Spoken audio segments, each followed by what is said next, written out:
Hey guys, welcome to episode 4 of mystery teaching. So आज का जो टॉपिक है वो बहुत ही इंटरेस्टिंग है, थोड़ा सा अलग हटके है। हो सकता है आपने इसके बारे में सुना भी ना हो। तो जो टॉपिक है वो है गार्जियन एंजल्स। सो गार्जियन एंजल्स क्या होते हैं, हमसे कैसे कम्युनिकेट करते हैं और हम कैसे उनसे कनेक्ट हो सकते हैं, अपनी इश्यूज़, अपने day to day life problems को उनके साथ शेयर कर सकते हैं और हम उनके थ्रू कैसे गाइडेंस ले सकते हैं, कैसे सपोर्ट ले सकते हैं। तो let's start. So guys, guardian angels जो होते हैं हमारे इंडिया में, ये कंसेप्ट जो है थोड़ा सा पॉपुलर नहीं है, बट अगर आप western part of the world जाएं तो वहाँ पर गार्जियन एंजल्स या फिर आर्क एंजल्स बहुत ही कॉमन है। तो इवन आपने बाइबल में आर्क एंजल्स के बारे में सुना होगा। बहुत तरीके के आर्क एंजल्स होते हैं जिनके बारे में western side of the world बात करती है, जैसे आर्क एंजल्स गैब्रियल हो गया, आर्क एंजल्स माइकल हो गया। तो एंजल्स बेसिकली लिटरल जो मीनिंग है एंजल्स का वो है मैसेंजर ऑफ गॉड। एक डिवाइन एंटिटीज के रूप में इनको देखा जाता है और कहा जाता है कि ये मैसेंजर हैं गॉड के। ये डिवाइन का जो मैसेज है, गॉड का जो मैसेज है, वो हमारे हम तक एंजल्स पहुंचाते हैं। तो उसी तरीके से गार्जियन एंजल्स होते हैं जो हर सोल के साथ, जब भी सोल बॉर्न होती है, इस प्लैनेट अर्थ पे आती है, तो उस सोल के साथ कुछ गार्जियन एंजल्स आते हैं प्लैनेट अर्थ पे, और वो थ्रू आउट हमारी लाइफ हमारे साथ रहते हैं, हमें प्रोटेक्ट करते हैं और हमें गाइड करते हैं। ज़्यादा हमारी डेस्टिनी में या हमारी फ्री विल में वो इंटरफेयर तब तक नहीं कर पाते हैं जब तक कि हम उन्हें परमिशन ना दें। तो अगर आप उन्हें परमिशन देते हैं तो वो आपको काफ़ी हद तक प्रोटेक्ट करते हैं, गाइड करते हैं, आपको समय समय पर डिवाइन के मैसेज पहुंचाते रहते हैं। और जब ये सोल इस प्लैनेट अर्थ से डिपार्ट होती है तो हमारे साथ वो चले जाते हैं। तो जैसे मैंने कहा, हर सोल के साथ कुछ गार्जियन एंजल्स होते हैं। इनको एक आप डिवाइन एंटिटी, डिवाइन एनर्जी मानिए जो आपके साथ हमेशा है। मतलब from the day you are born till the day you will die, तब तक आपके साथ ये एंटिटीज, ये गार्जियन एंजल्स रहते हैं। तो आज भी आपके साथ होंगे, आपको कुछ मैसेज कम्युनिकेट करने की कोशिश कर रहे होंगे। द ओनली थिंग इज कि तब तक वो आपसे आपकी फ्री विल में वो इंटरफेयर नहीं कर सकते, या आपकी डेस्टिनी में वो इंटरफेयर नहीं कर सकते जब तक आप उनको परमिशन नहीं देते हैं।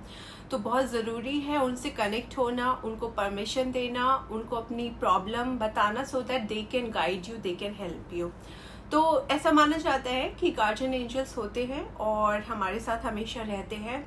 तो जैसे लेट्स टॉक कि हमसे कनेक्ट कैसे करते हैं वो, या हमको मैसेज कैसे पहुंचाते हैं वो। तो 4 तरीके हैं। देयर आर 4 वेज जिनके थ्रू गार्जियन एंजल्स कम्युनिकेट करते हैं, हमें मैसेज पहुंचाते हैं।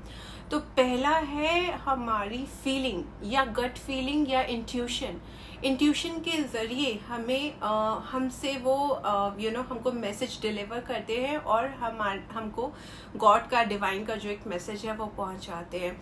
सो फॉर एग्जाम्पल, आपको अगर कुछ काम करना है या आपको कहीं जाना है और आपको ये फीलिंग आ रही है कि I should not go there, या फिर शायद वो काम नहीं होगा, या वहाँ पे खतरा है, तो इस टाइप की जो गट फीलिंग है, जो हमारा इंट्यूशन है, इसके थ्रू बहुत कुछ हमारे साथ गार्जियन एंजल्स जो है वो हमें कम्युनिकेट करते हैं और हमें प्रोटेक्ट करते हैं। द ओनली थिंग इज आपको उसको सुनना आना चाहिए, अपनी फीलिंग पे भरोसा करना आना चाहिए और उस मैसेज को आपको एक्नॉलेज करना चाहिए और आपको उस पर अमल करना चाहिए। तो एक तो फीलिंग हो गई। कई बार जैसे आपने देखा होगा कि आपको ना गूज बम्प हो जाते हैं फॉर नो रीज़न, या आपने कुछ सोचा या आपको कोई मैसेज आया या आपको कुछ समझ आया और आपको गूज बम्प्स आ गए तुरंत। तो गूज बम्प जो फीलिंग है एकदम से बहुत हैप्पीनेस की फीलिंग या एकदम से बहुत डिसोरिएंटेशन हो जाना, जब कुछ खतरा आता है हमारी लाइफ में तो एकदम से आप डिसोरिएंट हो जाते हैं, तो वो फीलिंग के थ्रू गार्जियन एंजल हमसे कम्युनिकेट करते हैं और अपना मैसेज पहुंचाने की कोशिश करते हैं। सेकंड है हमारे ड्रीम्स के थ्रू। तो कई बार आपको जब लाइफ में कुछ भी समझ नहीं आ रहा होता है या कोई लाइफ में कोई इश्यू होता है, तो आपने कई बार नोटिस किया होगा कि आप जब सोते हैं तो सपने के थ्रू गार्जियन एंजल्स आपसे बात करते हैं और आपको मैसेज पहुंचाते हैं। थर्ड जो कि बहुत ही इम्पॉर्टेंट तरीका है जो आप सबने फील किया होगा, वो है सिंक्रोनिसिटीज के थ्रू। सिंक्रोनिसिटीज क्या होती है? कई बार आपको कुछ रिपीटेड नंबर दिखेंगे, कुछ आप या फिर कुछ ऐसी चीज़ें होंगी जिनको आप कोइंसिडेंस मानेंगे, बट वो कोइंसिडेंस नहीं होता है, वो सिंक्रोनिसिटीज़ होती हैं।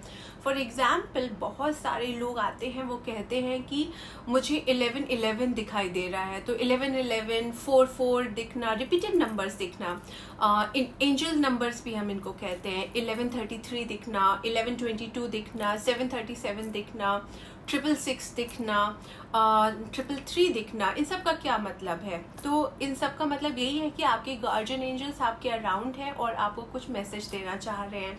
तो जैसे 444 दिखना, 444 दिखने का मतलब है कि yes, guardian angels are around you, these energies are around you and they are trying to communicate with you। बहुत एक कॉमन सिनेरियो है 11 दिखना, मतलब 11-11 दिखना।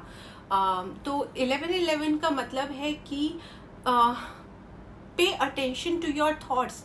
आप क्या सोच रहे हो, आप क्या मैनिफेस्ट कर रहे हो, आप इस समय जो भी सोच रहे हो वो आगे जाके आपके फ्यूचर में मैनिफेस्ट होने वाला है। So you have to pay attention to your thoughts. अगर तो आप पॉजिटिव थॉट्स सोच रहे हो या मैनिफेस्ट कर रहे हो, तो आगे जाके आपकी लाइफ में वो पॉजिटिव थॉट्स मैनिफेस्ट होंगे। और अगर आप फियर में जी रहे हो, अगर आप नेगेटिव थिंग्स को मैनिफेस्ट कर रहे हो, तो आगे जाके वो नेगेटिविटी आपकी फ्यूचर में मैनिफेस्ट होने वाली है। तो जब भी आपको 11-11 दिखे तो be careful, go back to your thoughts and see कि आप क्या सोच रहे हो। ये 11-11 का मतलब हो गया। तो इस तरीके से रिपीटेड नंबर्स के थ्रू बहुत ज़्यादा कम्युनिकेट करते हैं हमारे गार्जियन एंजल्स। एंड चौथा तरीका है जो हमारे साथ कम्युनिकेट करने के लिए यूज़ करते हैं, वो है हमें कुछ छोटे छोटे सिम्बल्स दिखना या साइंस दिखना। फॉर एग्जाम्पल बहुत सारे साइकिक या लोग फेदर को रिलेट करते हैं एंजल्स के साथ। तो अगर आपको फेदर्स दिखते हैं या आपको फेदर्स कहीं मिलते हैं, तो इसका मतलब है कि गार्जियन एंजल्स आपको कुछ कम्युनिकेट करना चाह रहे हैं, कुछ साइन देना चाह रहे हैं। बटरफ्लाइज का दिखना, किसी बग, इंसेक्ट, छोटे इंसेक्ट बग का दिखना, बटरफ्लाइज का दिखना, फेदर का दिखना, ये सभी को हम मानते हैं। बर्ड्स का दिखना, इन सभी को हम मानते हैं कि गार्जियन एंजल्स हमारे साथ कनेक्ट करना चाह रहे हैं। तो ये कुछ तरीके हैं जिनके थ्रू गार्जियन एंजल्स हमारे साथ कम्युनिकेट करते हैं, हमसे कनेक्ट होना चाहते हैं। The most important thing is कि वो हमारी फ्री विल में इंटरफेयर नहीं कर सकते, हमारी डेस्टिनी में भी इंटरफेयर नहीं कर सकते जब तक कि हम उनको परमिशन नहीं देते हैं। तो आपको उनके साथ कनेक्ट करना बहुत ज़रूरी है, आपको उनको परमिशन देना बहुत ज़रूरी है। सो फॉर एग्ज़ाम्पल, आप किसी रेस्टोरेंट में जाते हैं और आपको एक टेबल है, आपको उस टेबल पे आपको बैठाया जाता है एंड आपको मेन्यू दिया जाता है and you can only control what is ordering, what is getting ordered on your table. You cannot control कि बाजू वाली टेबल पे क्या ऑर्डर किया जा रहा है, कि बाजू वाला पर्सन अपनी लाइफ में क्या कर रहा है। We can only control our table, our menu, our life, ठीक है।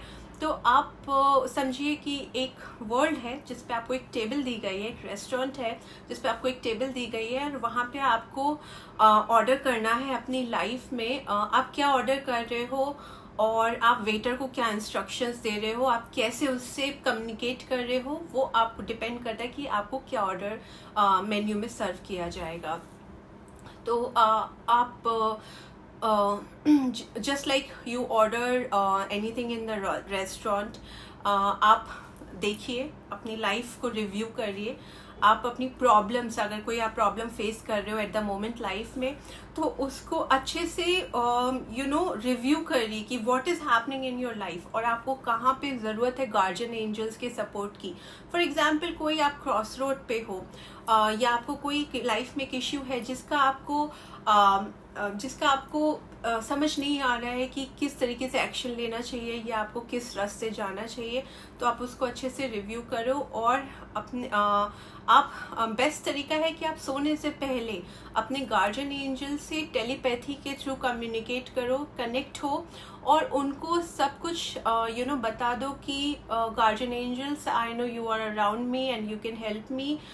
So this is the problem I am facing and I am giving you my permission to interfere in my life, interfere in my destiny and help me out from this situation. तो ऐसे उनको बोलो, उनसे connect करो, उनको permission दो. और best होगा कि आप एक साइन दो उनको, बोलो कि guardian angels, if you want me to go ahead with this situation, if you want me to proceed, then show me a feather or a butterfly or a key, normal keys, जो keys होती हैं, चाबियां जिनको कहते हैं, वो भी एक सिग्नल होता है गार्जियन एंजल्स का, यूनिवर्स का. तो you need to show me some kind of feather for in next 2 days. अगर तो मुझे feather दिखेगा, इसका मतलब है कि you want me to go ahead with that thing. and अगर मुझे feather नहीं दिखता है तो of course it means कि I should not go ahead with that thing. तो ऐसे करके उनसे communicate करो, उनसे एक sign मांगो और just then think about it and let it go. जैसे कि आप रेस्टोरेंट में एक बार ऑर्डर प्लेस कर देते हो तो वेटर के पीछे पीछे आप किचन में नहीं चले जाते हो, या उसको जब तक ऑर्डर नहीं आ जाता, you do not keep bugging that waiter कि कहाँ है मेरा ऑर्डर, कहाँ है मेरा साइन. उसी तरीके से भूल जाओ एक बार, उसको गार्जियन एंजल्स को कम्युनिकेट करके भूल जाओ. ज़रूरी नहीं है कि आप उसको बार बार throughout the day remind कराओ. Just forget about it and just have faith कि गार्जियन एंजल्स ने आपकी प्रेयर सुनी है, आपने उनको परमिशन दी and they will help you. उसके बाद नेक्स्ट फ्यू डेज अपने साइन, जो आपने साइन मांगा है, लेट्स से फेदर आपने बोला था कि अगर ऐसा होगा तो show me a feather, show me a sign के रूप में एक फेदर दिखना चाहिए मुझे. तो in your day life just keep watch out for that sign कि आपको कोई फेदर दिख रहा है कि नहीं. और अगर तो आपको दिख जाता है, इसका मतलब guardian angels are trying to connect with you and they are saying कि yes you can go head with this situation, या फिर आपको इस सिचुएशन का आंसर जल्दी ही मिलने वाला है. उसको एक्नॉलेज करो and say thank you to your guardian angels. और इस तरीके से every day connect with them because they are there with you all the time, even when you are sleeping, when you are awake, when you are doing working out or cooking or doing anything. Just keep asking for their help day to day life में and you will see magical results. तो इसको करिए और अपना feedback मुझे दीजिएगा. आज के लिए बस इतना ही. तो I wanted to share this guardian angel theory, जो कि वेस्टर्न में बहुत कॉमन है. लोग बहुत बिलीव करते हैं गार्जियन एंजल्स के ऊपर, आर्क एंजल्स के ऊपर. तो आप भी ट्राई करिए डे टू डे लाइफ में. अगर कोई भी इश्यू आ रहा है तो उनसे कनेक्ट करिए और अपने इश्यूज़ को I am sure they will resolve your issue. तो आज के लिए बस इतना ही. अपना बहुत ख्याल रखिएगा. मैं भी अपना ख्याल रख रही हूँ. मेरी तबीयत भी काफ़ी अब बेटर है. मैं पहले कनेक्ट नहीं हो पाई because I was not keeping well, but now I am doing good. I am well. So next episode में कुछ और इंटरेस्टिंग बातें करेंगे. टिल देन अपना ख्याल रखिए. Happy Independence Day. Thank you guys. Take care. Bye bye.